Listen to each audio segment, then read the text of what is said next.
আসসালামু আলাইকুম রহমতুল্লাহি অবরকাতুহ। সম্মানিত দর্শক, বেনজির কাণ্ডে পুলিশ বাহিনীর অভ্যন্তরে আসলে কি কিছু হচ্ছে কিনা, কোনো তৎপরতা, কোনো অস্থিরতা, কোনো তোলপাড়, কোনো বিব্রত, এই বিষয়গুলো কিন্তু অত্যন্ত সতর্কতার সাথে পর্যবেক্ষণ করা দরকার এবং সে অনুযায়ী সিদ্ধান্ত নেওয়া দরকার। এর কারণ হলো, পুলিশ বাহিনী রাষ্ট্রের অত্যন্ত গুরুত্বপূর্ণ একটি অঙ্গ প্রতিষ্ঠান, রাষ্ট্রীয় প্রতিষ্ঠান। আমাদের এই রাষ্ট্রীয় ব্যবস্থায় যে জিনিসগুলো না হলে নয়, যেমন ধরুন আইন আদালত এবং আইন আদালতের সাথে যারা জড়িত, উকিল, মুক্তার, বিচারক, বার এবং বেঞ্চ, আপনি যতই বিরক্তি হন না কেন, শেষমেশ আসলে আপনাকে রাষ্ট্রের এই প্রতিষ্ঠানটির নিকট যেতেই হবে। There is no way. তো কাজেই প্রত্যেকটি নাগরিকের একটা দায়িত্ব কর্তব্য রয়েছে এই প্রতিষ্ঠানগুলোকে বাঁচিয়ে রাখা, কলঙ্কমুক্ত রাখা। তদ্রূপ হাসপাতাল এবং ডাক্তার, আপনি এছাড়া চলতে পারবেন না, আপনার লাগবেই, গালাগালি করা যাবে না এদেরকে। বরং কোনো হাসপাতালে গিয়ে যদি আপনি দেখেন যেখানে পায়খানা পড়ে আছে, বাথরুমগুলো অপরিচ্ছন্ন আছে, আপনার যদি সামর্থ্য থাকে সাহায্য করুন, বাইরে থেকে দুজন লোক এনে জিনিসটা একদিন পরিষ্কার করিয়ে দেন। তারপরে আপনি বলুন, আপনাকে তো কেউ নিষেধ করেন। আপনি যদি বাইরে থেকে 10 জন ম্যাথরে নিয়ে ঢাকা মেডিকেল কলেজ হাসপাতালের বাথরুম পরিষ্কার করতে চান, আপনাকে কেউ নিষেধ করবে না, আপনি এটা করতে পারেন। তো তা না করে আমরা যদি কেবলই মাত্র অভিযোগ করতে থাকি, তাহলে এই প্রতিষ্ঠানগুলো ধ্বংস হয়ে যাবে। এর কারণ হলো, বিপদে পড়লে আসলে আমাদেরকে ওখানেই যেতে হয়। আমি নিজে একবার বিপদে পড়ে দেখলাম যে কোনো হাসপাতালে আমার রুগী ভর্তি করানো হচ্ছে না, রুগী খুব ক্রিটিক্যাল কন্ডিশন, এবং সেখানে আপনি যদি খুব সেলিব্রিটি হন, তাহলে আপনি এই যে বড় বড় যে সকল প্রাইভেট হাসপাতাল রয়েছে, খুব ক্রিটিক্যাল হলে এরাও আপনাকে ভর্তি করবে না, ঘুরে ফিরে আপনাকে সেই ঢাকা মেডিকেল কলেজ হাসপাতালেই আসতে হবে। সবাই, এমনকি পিজি হাসপাতালেও ঢাকা মেডিকেল কলেজ হাসপাতালে রেফার করে। তো কাজেই এরকম জাতীয় সম্পদগুলোকে সংরক্ষণ করতে হয়। একইভাবে পুলিশ, ঘুরে ফিরে আপনাকে পুলিশের কাছে যেতে হবে।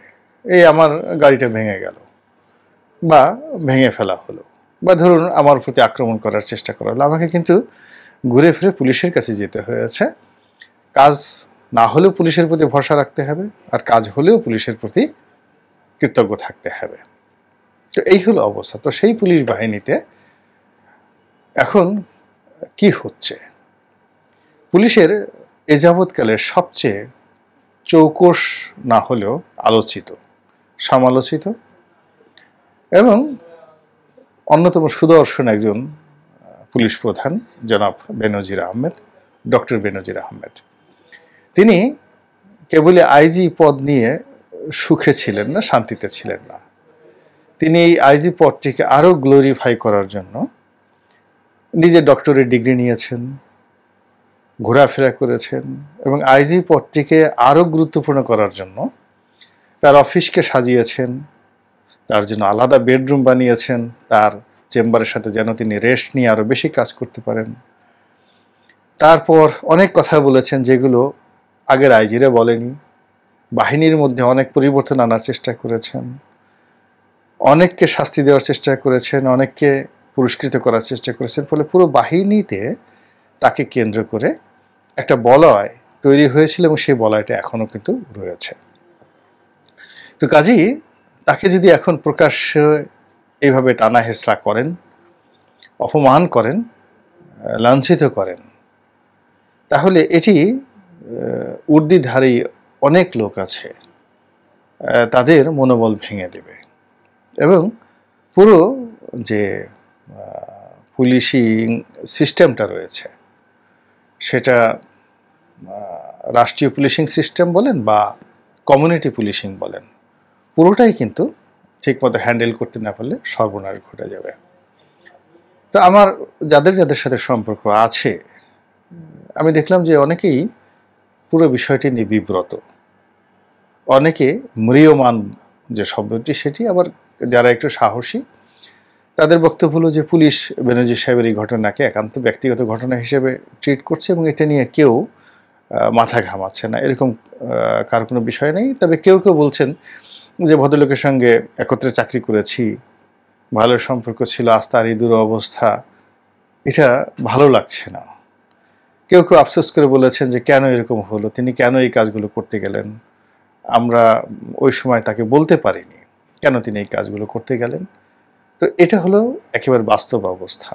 এর বাইরে আপনি দেখুন যে বেনজির সাহেবকে টানাটানি করতে গিয়ে পেপার পত্রিকা থেকে শুরু করে সামাজিক মাধ্যমগুলো তাদের যাকে বলতে গেলে অনেক আত্মবিশ্বাস বেড়ে গিয়েছে,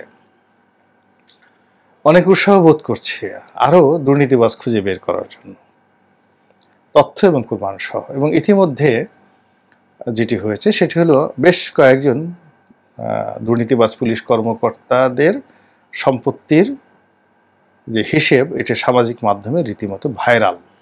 একজন অতিরিক্ত ডিআইজি, তার কয় হাজার কোটি টাকার সম্পত্তি আছে, কোথায় কি মানে জায়গা জমি আছে, সেগুলো এখন রীতিমতো ভাইরাল আকারে প্রচারিত হচ্ছে এবং এই লোকের কপালেও খুব দ্রুত দুর্ভোগ দুর্দশা নেমে আসবে। এর বাইরে যারা খুব সেন্সিটিভ পদে রয়েছে, বেশ কয়েকজন কর্মকর্তা খুবই গুরুত্বপূর্ণ পদ পদবিতে আছে, আপনারা সবাই তাদেরকে চিনেন। তো এদের বিরুদ্ধেও কিন্তু ঢালাও দুর্নীতির অভিযোগ আছে এবং তাদেরকে যদি ধরা হয় তাহলে বেনজির সাহেবের যে সম্পত্তির বহর আপনারা দেখে আশ্চর্য হয়েছেন, হয়তো আপনারা আরও আশ্চর্য হবেন এদের সহায় সম্পত্তি দেখলে।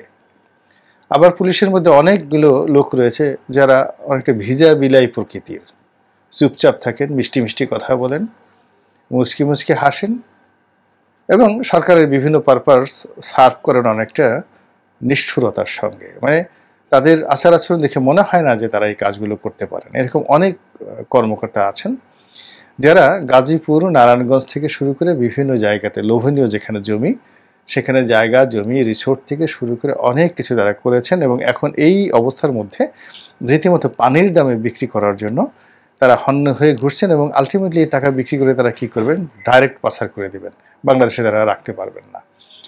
তো এই যে অর্থনীতির যে দুরবস্থা, সেই দুরবস্থার মধ্যে যদি এরকম বিভিন্ন সেক্টরের 100 জন দুর্নীতি যাদের গড়ে যদি 500 কোটি টাকা থাকে, এই 500 কোটি টাকা যদি এই মুহূর্তে তারা সরাতে চায়, ট্রান্সফার করতে চায়, পাচার করতে চায়, এটি নিয়ে যদি তারা চিন্তাগ্রস্ত হয়ে পড়ে, তাহলে পুরো সিস্টেমটার মধ্যে একটা নড়বড়ে অবস্থা তৈরি হয়ে যাবে।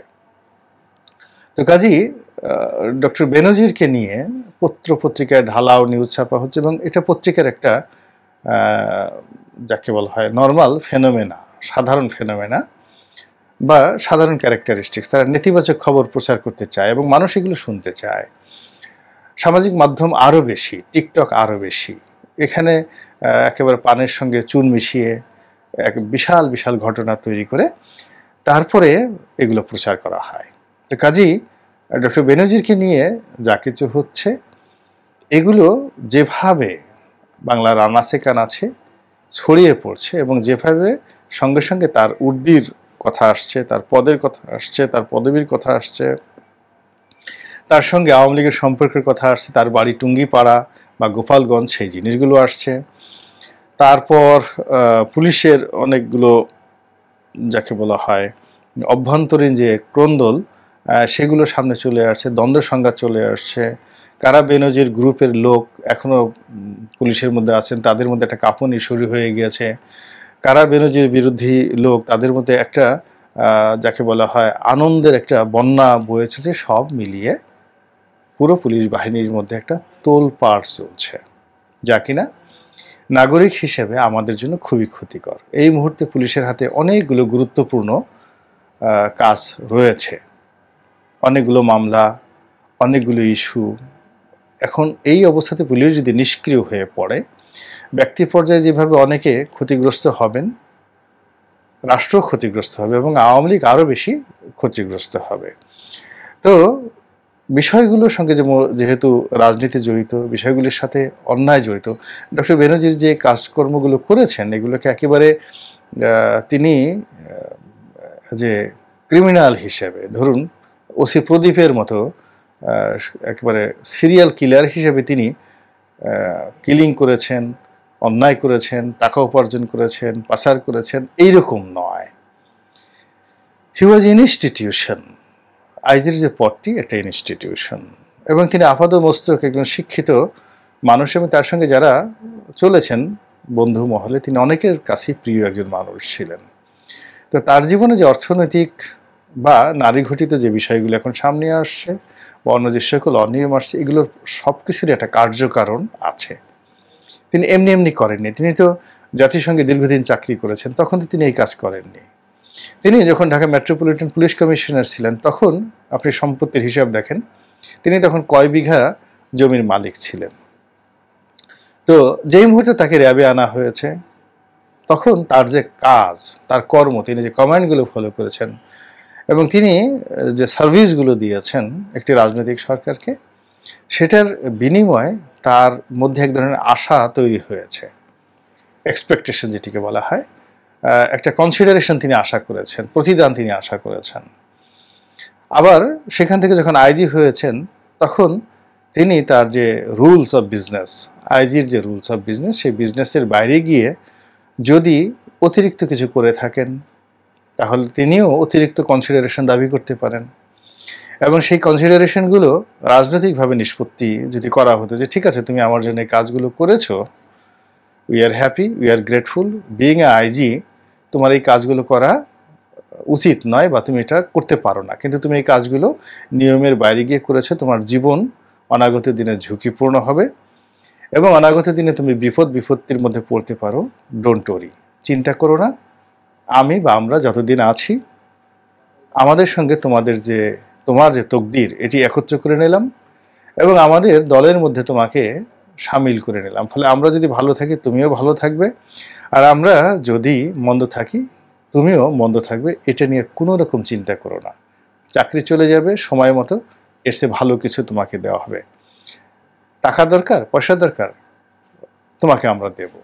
এই জিনিসগুলোর ক্ষেত্রে যদি সহযোগিতা, পারস্পরিক সমঝোতা, পুরস্কার, কাজের বিনিময়ে যে পুরস্কার, এবং পুরস্কার মানে একজন এসপি, একজন ওসি তিনি সাধারণভাবে দায়িত্ব পালন করবেন, এই জন্য তিনি রাষ্ট্রীয় পুরস্কার পাবেন ভালো দায়িত্ব পালনের জন্য। কিন্তু তিনি যদি কোনো এমপি সাহেবের দাবিদারি করেন, মন্ত্রী সাহেবের দাবিদারি করেন, কোনো দলের দাবিদারি করেন, তাহলে মন্ত্রী, এমপি বা দল থেকে তাকে তো পেতে হবে কিছু। তো সেটা যদি তিনি না পান, তখনই তিনি করেন কি, তার সীমা অতিক্রম করে তিনি এমন কিছু করার চেষ্টা করেন যেটা তার ফ্রাস্ট্রেশন থেকে আসে, অনিশ্চয়তা থেকে আসে।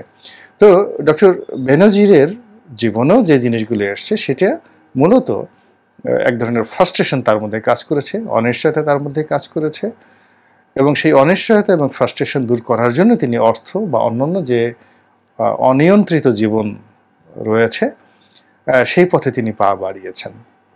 তো কাজেই তার বিষয়টা নিয়ে কেবলই মাত্র তাকে আক্রমণ করে যদি আমরা অন্য সব বিষয়গুলোকে উপেক্ষা করি, অন্য সব বিষয়গুলোকে না দেখার ভান করি, তাহলে এরকম শত শত বেনজির এই পুলিশ থেকে বা বেসামরিক প্রশাসন থেকে তৈরি হয়ে যাবে, এবং এরকম ঘটনা একটার পর একটা ঘটতে থাকবে এবং আমরা সবাই ক্ষতিগ্রস্ত হব, পুরো জাতি দেশ ক্ষতিগ্রস্ত হয়ে যাব। কাজেই কেন একজন বেনজির তৈরি হলো, কেন তিনি এই কাজগুলো করলেন, এবং অনাগত দিনে এরকম বেনজির তৈরি হবে না, এবং অনাগত দিনে কোনো পুলিশের আইজি বা ঊর্ধ্বতন কর্মকর্তা এই ধরনের কর্মকাণ্ড করবে না। এটা প্রতিষ্ঠিত করার জন্য একটি উজ্জ্বল দৃষ্টান্ত স্থাপন করা দরকার, এবং সেটা কেবলমাত্র গণতান্ত্রিক পরিবেশেই সম্ভব। কেবলমাত্র একজন ন্যায় বিচারকের পক্ষেই এরকম একজন ভালো আইজি তৈরি করা সম্ভব। কেবলমাত্র একজন যাকে বলা হয় সত্যিকার অর্থে দেশপ্রেমিক রাজনৈতিক নেতা, প্রজ্ঞাবান নেতা, যার উপর আল্লাহর রহমত এবং বরকত আছে, তার অধীনে যদি কোনো প্রশাসন থাকে, সেখানে ভালো ভালো ওসি তৈরি হবে, এসপি তৈরি হবে, ডিসি তৈরি হবে, আইজি তৈরি হবে, এমনি কি দেখেন, আমরা ব্রিটিশ সরকারকে অনেক কথা বলি, কিন্তু ব্রিটিশ জামানাতে একজন আইজি একটা 100 টাকা ঘুষ খাবেন বা 1 টাকা ঘুষ খাবেন, একটা টাই উপহার নেবেন, এটা কল্পনাই করা যেত না, কল্পনাই করা যেত না। এমনকি পাকিস্তান জামানাতে পুলিশের একজন আইজি, সেটা পাকিস্তানের সেন্ট্রাল গভর্নমেন্টের হোক কিংবা আমাদের প্রাদেশিক সরকারের ইন্সপেক্টর জেনারেল অফ পুলিশ হোক, গিয়ে দেখেন তো 1947 থেকে 70 পর্যন্ত কোনো পুলিশের আইজি পাকিস্তান সরকারের আমলে এরকম বেনজির সাহেবের অভ্যাসের ধারের কাছে কারোর কাছে কোনো কিছু ছিল কিনা। তাহলে কি হতো যে তারা তাদের যে রাজনৈতিক কর্মকাণ্ড, তাহলে কি পাকিস্তান কি খারাপ কাজ করেনি? অনেক খারাপ কাজ করেছে, কিন্তু তারা সেই খারাপ কাজ করতে গিয়ে বিচার বিভাগকে, রাষ্ট্রের কোনো অর্গানকে নিজেদের মন্দ কর্মের সাথে যুক্ত করেনি। পলিটিক্যালি তারা অনেক মন্দ কাজ করেছে। আর সেই মন্দ কাজ করতে গিয়ে যে হেফাজত অবস্থা হয়েছে, পুলিশ নির্দিষ্ট সীমার মধ্যে থেকে, তারপরে বিচার বিভাগ নির্দিষ্ট সীমার মধ্যে থেকে যেগুলো না করলেই নয় সেই জিনিসগুলো তারা করেছে। কিন্তু স্বপ্রণোদিত হয়ে যার জেল হবে না তাকে ফাঁসি দিয়ে দেওয়া হলো, যেটা মামলা হবে না সেখানে ওয়ারেন্ট ইস্যু হয়ে গেল, তারপরে একেবারে নির্দোষ একজন ব্যক্তিকে ধরে নিয়ে গুম করে দেওয়া হলো, ডাইরেক্ট গুলি করে তাকে একেবারে মেরে ফেলা হলো, সীমান্ত পাড়ি দিয়ে তাকে পাঠিয়ে দেওয়া হলো অন্য দেশে। এই ধরনের কর্মকাণ্ড পাকিস্তান আমলে হয়নি। পাকিস্তানের কয়জন লোককে সালাউদ্দিন সাহেবের মতো বিএনপি নেতা ভারতে পাঠিয়ে দেওয়া হয়েছে? আপনার বলেন তো, একটু খোঁজ নিয়ে কয়জনকে ইলিয়াস আলীর মতো গুম করে দেওয়া হয়েছে? কিংবা পাকিস্তান জমানাতে এইরকম সেনাবাহিনীর প্রধানকে নিয়ে আলাপ আলোচনা হয়েছে, এরকম নেতিবাচক কথাবার্তা, সেটা হয়নি। তো কাজেই আমরা ডাল ভাত খাওয়া বাঙালি, একসাথে খিচুড়ি খেতে আমরা আরও বেশি পছন্দ করি। এবং এই যে যখন ডালে চালে মিলে খিচুড়ি হয়, তখন সেটা ডালও আলাদা করা যায় না, খিচুড়িও আলাদা করা যায় না, ভাতও আলাদা করা যায় না। তো কাজেই বেনজির রাতের ভোট, বিনা ভোট, নিশি রাতের ভোট, দামি ভোট এবং এর সাথে সাথে সংশ্লিষ্ট যে অপসংস্কৃতি এবং অপরাজনীতি, সব এক হয়ে গিয়েছে, একেবারে খিচুড়ি হয়ে গিয়েছে, জগা খিচুড়ি হয়ে গেছে। সেই জগা খিচুড়ির মধ্য থেকে, যেমন খিচুড়ির মধ্যে একটা আলুর টুকরা থাকে বা ধরুন একটা মাংসের টুকরা থাকে, যেভাবে আপনি রান্না করেন, তো তার মধ্যে থেকে বেনজির ওরকম একটা জগা খিচুড়ির মধ্যে ছোট্ট একটা আলুর টুকরা মাত্র। তো সেখান থেকে যদি সেই আলুর টুকরোটাকে ধরে এনে উঠিয়ে ধুয়ে মুছে বা ম্যাশ করে পিষে বা ফেলে দিয়ে আপনি যদি কোনো খিচুড়ির গুণাগুণ বাড়াতে চান, কমাতে চান, তাহলে খিচুড়ির কিছুই হবে না, মধ্যখানে আলু বেচারা শেষ। তো এখন এই যে বেনজির সাহেবের যে ঘটনাটা, এটা অত্যন্ত স্পর্শকাতর পুলিশের জন্য, দেশের জন্য, রাজনীতির জন্য। এবং এই বিষয়টি সতর্কতার সাথে সবাই হ্যান্ডেল যদি আমরা করতে না পারি, তাহলে অনাগত দিনে আরও বড় দুর্ভোগ, দুর্দশা আমাদেরকে অক্টোবরের মতো আঁকড়ে ধরবে। আল্লাহ আমাদের সবাইকে হেদায়েত দান করুন এবং হেফাজত করুন। আসসালামু আলাইকুম ওয়া রাহমাতুল্লাহি ওয়া বারাকাতুহু।